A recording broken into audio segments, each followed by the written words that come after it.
Malgré son âge avancé, maman Cécilia ne se lassait jamais de faire du bien.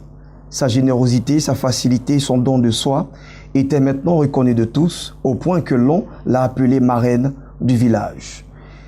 Une dame qui avait bien sûr jusqu'à 80 années, qui se débattait et qui partait juste dans la brousse d'à côté, le plus proche du village, pour rapporter quelques fagots qu'avaient laissés justement des arbres, sinon des branches assez sèches.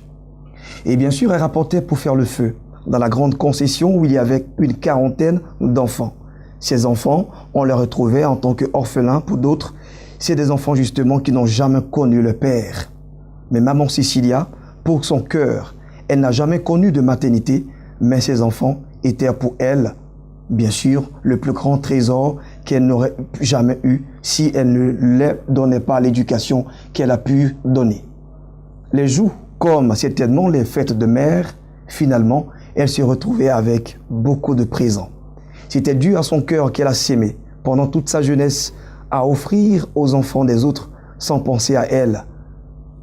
Elle qui n'a jamais eu d'enfant.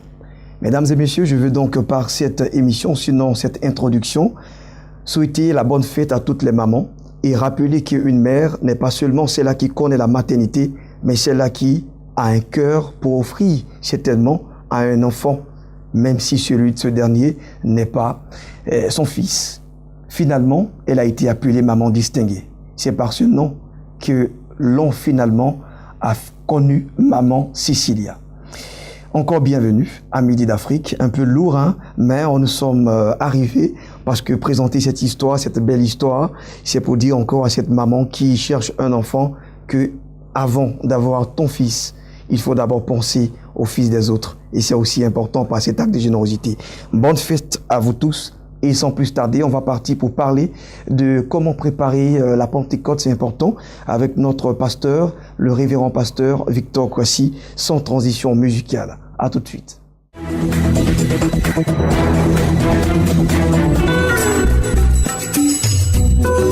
Alors, nous l'avons dit, nous allons aussi parler aujourd'hui, de préparer la Pentecôte. Vous le savez, après donc l'Ascension, il faut attendre pratiquement une semaine pour qu'il y ait aussi le Saint-Esprit qui descende. Alors, comment préparer justement cette Pentecôte? Nous sommes avec notre révérend, le pasteur, oui. Le révérend pasteur, c'est important aussi. Le révérend pasteur Victor Kwasi. Alors, bonjour. Bonjour, Blessing. Alors, le révérend, ça veut simplement dire... c'est une marque de considération. Oui, c'est tout simplement l'honorable. Voilà, c'est simplement ça. Donc, et pas... merci pour l'honneur. Ben oui, franchement, pasteur, notre révérend pasteur, Victor Kwasi, qui veut bien sûr nous entretenir ici, préparer la Pentecôte. C'est absolument, il faut qu'on en parle. Et bien avant, je veux dire merci au Seigneur pour toutes nos mamans.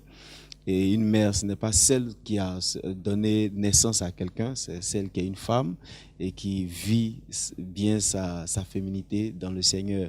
Et je voudrais dire aux gens que nous allons bientôt entrer dans la Pentecôte.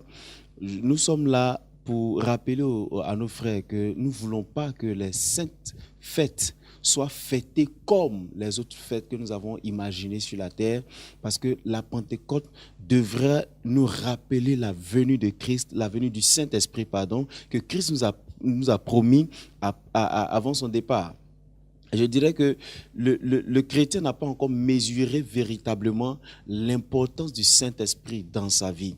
Et bientôt, nous allons entrer dans la Pentecôte. Il ne s'agit pas pour nous d'aller acheter un poulet, une boisson et célébrer pour dire que nous avons la Pentecôte. Nous nous rappelons que le Saint-Esprit est venu, mais savoir si je vis avec le Saint-Esprit et comprendre l'essentiel de la vie de chaque homme sur la terre. Et je voudrais que, pour que les gens puissent avoir une idée claire, une pensée lucide, qu'ils lisent le livre d'Ecclésiaste. Ecclésiaste a été écrit par Salomon qui, après tout son temps de vie, a commencé à se repentir. Comme les théologiens, les érudits disent que l'Ecclésiaste est donc le repentir de Salomon, l'homme qui a été le plus riche au monde et qui le restera tout le temps parce que Dieu l'a dit ainsi. Il dit, j'ai livré mon cœur à toutes les stupidités, à toutes les folies, à toutes les connaissances, à tous les savoirs. Je n'ai pas privé mon cœur de tous les plaisirs qu'il avait désirés. Donc, il s'est marié à 300 femmes et a eu 700 concubines. Il a obtenu des richesses a dépassé tout ce qu'il devait dépasser. Il a été tout puissant dans sa génération, mais à la fin, il a dit, tout ceci est dérisoire. Parce que j'ai tout obtenu, mais ça n'a pas encore comblé le vide que j'ai en moi, le vide que le péché a créé dans le cœur de l'homme.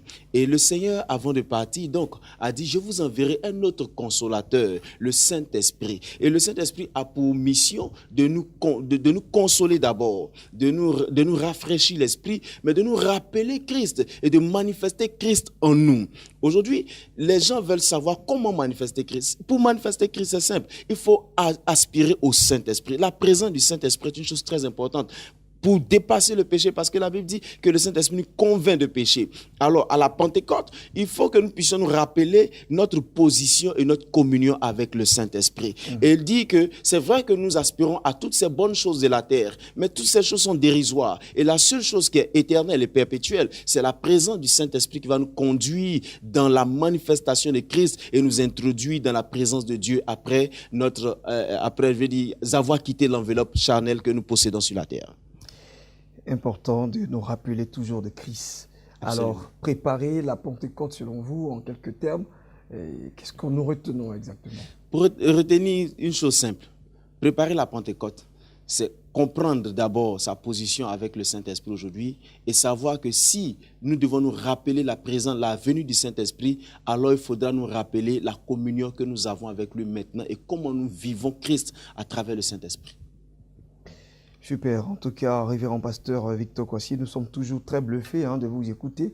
Et comme aujourd'hui encore, ce vendredi, vous nous faites un autre numéro de votre thème. Mais je ne sais pas, apparemment, il y a un goût d'inachevé. Si vous voulez rentrer encore en profondeur, il le faut. Il le faut. En fait, c'est juste dire aux gens que, comme nous disions ici un jour sur le plateau, nous disions que aujourd'hui les gens aspirent à plusieurs choses qui ne représentent pas réellement le besoin de l'homme. Et le besoin véritable de l'homme, c'est l'obtention du Saint-Esprit dans la vie de l'homme, qui lui apporte la consolation nécessaire et qui comble sa soif, qui le désaltère de tout ce qui est besoin et soif, et qui peut l'emmener à la lucidité complète de son esprit, la transformation de sa vie et l'orientation vers sa destination. Clair.